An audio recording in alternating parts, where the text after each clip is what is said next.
সকলোকে পুনৰবাৰ স্বাগতম জনালোঁ। আজি আমি আলোচনা কৰিবলৈ লৈছোঁ কামৰূপ জিলাত খালী হোৱা 55জন গাঁও প্ৰধান নিযুক্তি সম্পৰ্কত। মুঠ পদ আছে 55টা।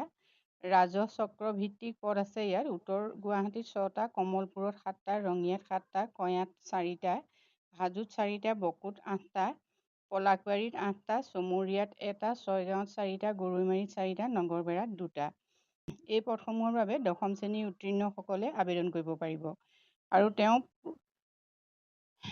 এই পদসমূহৰ বাবে দশম শ্ৰেণী উত্তীৰ্ণ হ'লে আপোনালোকে আবেদন কৰিব পাৰিব।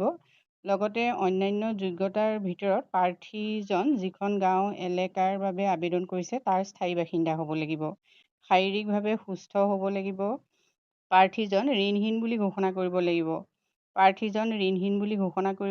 প্ৰাৰ্থীয়ে বাকী যায় ক্লিয়াৰেন্স চাৰ্টিফিকেট জমা দিব লাগিব। প্ৰাৰ্থীজন চৰকাৰী কৰ্মচাৰী হ'ব নালাগে। প্ৰাৰ্থীয়ে যিখন গাঁৱৰ বাবে আবেদন কৰিছে সেইখন গাঁৱত নিজৰ নামত মাটিত বা স্থাৱৰ সম্পত্তি তেওঁৰ থাকিব লাগিব। গতিকে এইখিনি যদি যোগ্যতা আপোনালোকৰ আছে তেতিয়াহ'লে আপোনালোকে আবেদন কৰিব পাৰিব। ইয়াত এটা কথা গুৰুত্বপূৰ্ণ যে আপোনালোকৰ পৰিয়ালটো ক্ষুদ্ৰ পৰিয়াল হ'ব লাগিব। প্ৰাৰ্থী একক বা একাধিক সংগীৰ পৰা দুটাতকৈ অধিক জীৱিত সন্তান থাকিব নালাগিব। আবেদনকাৰীয়ে ক্ষুদ্ৰ পৰিয়ালৰ নীতি নিয়ম মানি চলা সন্দৰ্ভত আত্মশপতনামা দাখিল কৰিব লাগিব। আৰু এই পদসমূহৰ দৰমহা হ'ল প্ৰতি মাহে 14,000 টকা। বয়স 2024 চনৰ 1 জানুৱাৰীলৈকে 30 বছৰ হ'ব লাগিব। জিলা কামৰূপ।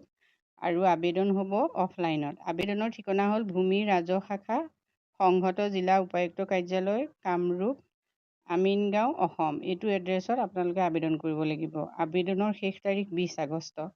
আৰু ৱেবছাইট হ'ল https:/kamrup.assam.gov.in। এইটো ৱেবছাইটত গৈ আপোনালোকে আৰু তথ্য জানিব বিচাৰিলে চাব পাৰে। আজিলৈ ইমানেই, ধন্যবাদ।